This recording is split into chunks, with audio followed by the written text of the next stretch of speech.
And who here is ready to send their resume to their dream job? Okay.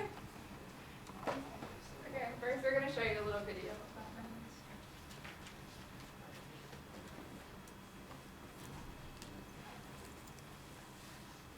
I think resumes are weird.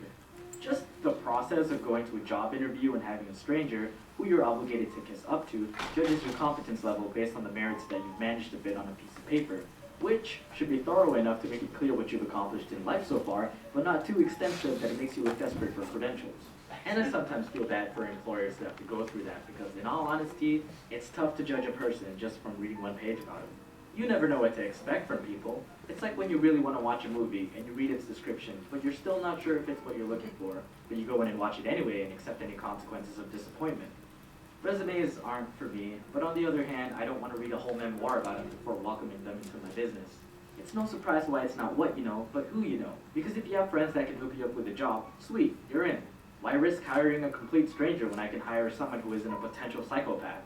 Resumes may not always reveal if you're a lazy slob that likes to brag to other coworkers about your headshot montage in Call of Duty, while there's an elderly woman that leaves her opinion on boxer briefs. That's why it's important to build your network. Again, movie metaphor, if someone recommends a movie to you, you're more inclined to watch it than something that no one's heard about. You'll still read the description, but at least you have someone you already trust vouching for it. But for those with no friends to hook you up, like me back in high school, you're stuck with this resume ordeal. And it's tough when you're looking for your first job and you know you can be a dedicated worker, but you don't have the experience to back it up on your resume. So you end up going through a few hundred rejections before actually landing one. Granted, it may be one you may not like, but a first job is a first job, and you should be grateful. I remember talking to a friend one time and she was like, I'm totally gonna work at Forever 21 for my first job. I don't care about anywhere else. I'm totally gonna work at Forever 21. And then I look at her resume and it's like a used napkin that missed the trash can because someone could not give a rat's anus about it. As a teen, let's be honest, most of you don't have that many accomplishments. You gotta start somewhere. If at least one person decides you're a movie they'd want to watch, then take the opportunity. Man, I really like movie metaphors. But yeah, resumes, they're weird. Alright, and that was just sort of a disclaimer to all of you that depending on who you're going to for resume critiques, they're going to tell you a little something different. This presentation is just like a general idea of as to how to go about building your own resume. So you might have differing opinions on what you think it might want to look like, but we're just giving you some ideas to go with.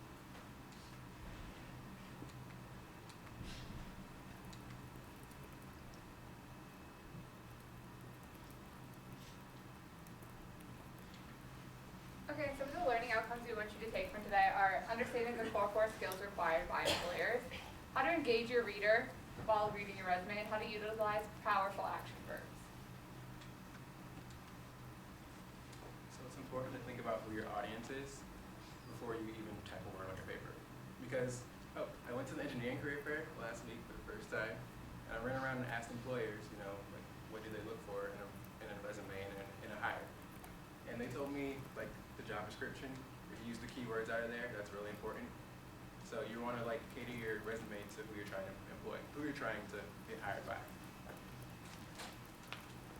Okay, so employers have said that it takes about 30 seconds to decide what they think of you based on your resume. So with your resume, you want it to be one page. You want it to be really clear and concise, and you need to proofread everything because if an employer does see a misspelled word or a grammatical error, they will take that into consideration, and it makes them think that you didn't put a lot of time into your resume.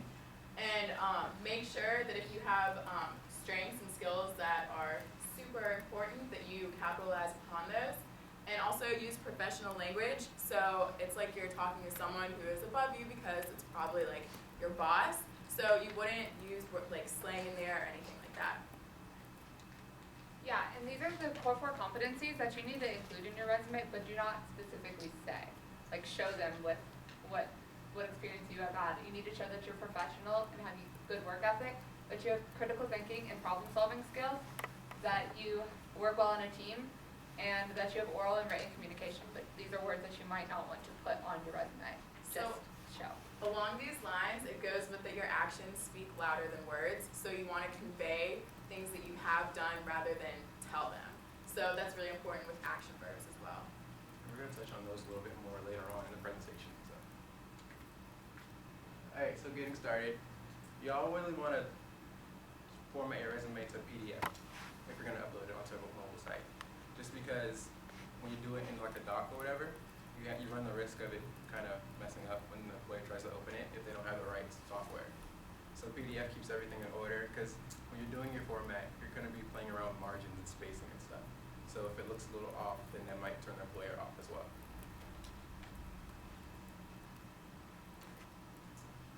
So these are a few parts of your resume that you should include. On the left, there's more sections that are really important that you should definitely include, such as any relevant work experience or education, extracurricular involvement, honors and awards.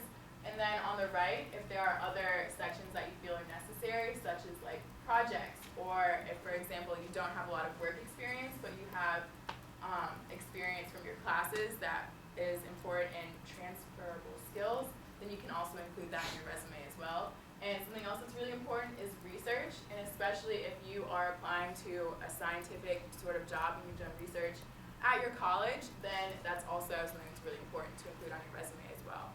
This is just another section where you really need to look at what job or internship or anything you're applying for. If you're applying to work at a nonprofit, probably listing your community service and your volunteer experience is way more important than maybe your honors or awards.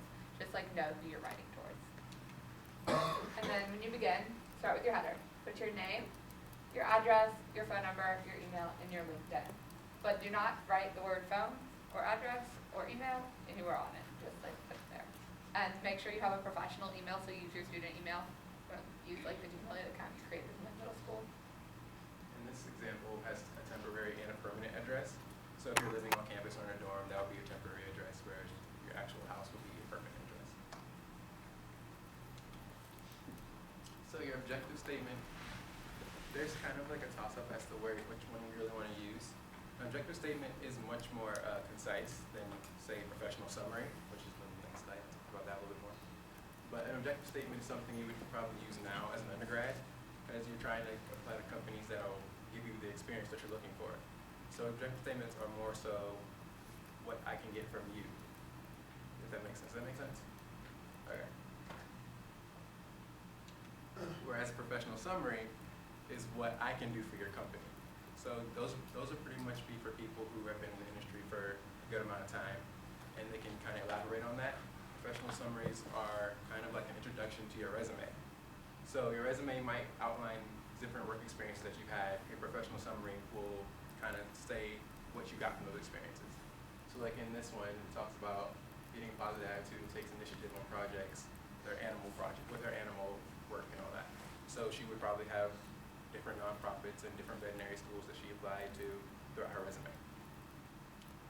Do y'all have any concerns or anything so far?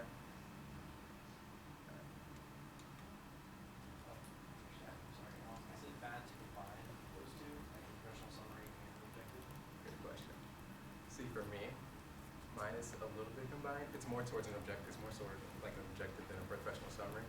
But professional summaries are difficult for me because I don't have enough technical experience in the industry that I want to go into. So mine right now is more objective. You can't combine them.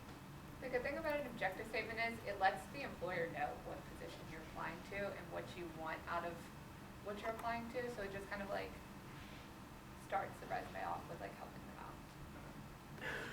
Could you just repeat what the question was and then what the answer was? We didn't hear it back here. Oh, I'm sorry. Okay. He asked would it be okay to combine a professional summary and an objective. And so we were just saying you could combine them. Like mine is sort of combined a little bit because I have a little bit about myself and my objective, but it's more so me seeking an internship or a co-op experience. Okay, so the reader should be able to recognize stuff about you on your resume very quickly. So you do want to include with education your GPA if it is above a 3.0, but if your major GPA is higher than your cumulative GPA, then you should include that as well. I know for a lot of engineering positions, they'll want you to include both, so that's also something else to take into mind. And it just needs to be super organized, and And study abroad does count as educational experience, and a lot of people do like to see that as well. At the career fair last week, I didn't realize how important relevant coursework was until I went and talked to a recruiter, and I gave her my resume and asked her for her advice on it. And because I don't have any technical experience, she was like, okay, this is really good, but what can you do for me? And I told her all about my academic stuff, like working in biotech courses and all that stuff, and she was like, okay, you should put that on your relevant coursework to show that you have an interest for this industry, even if you don't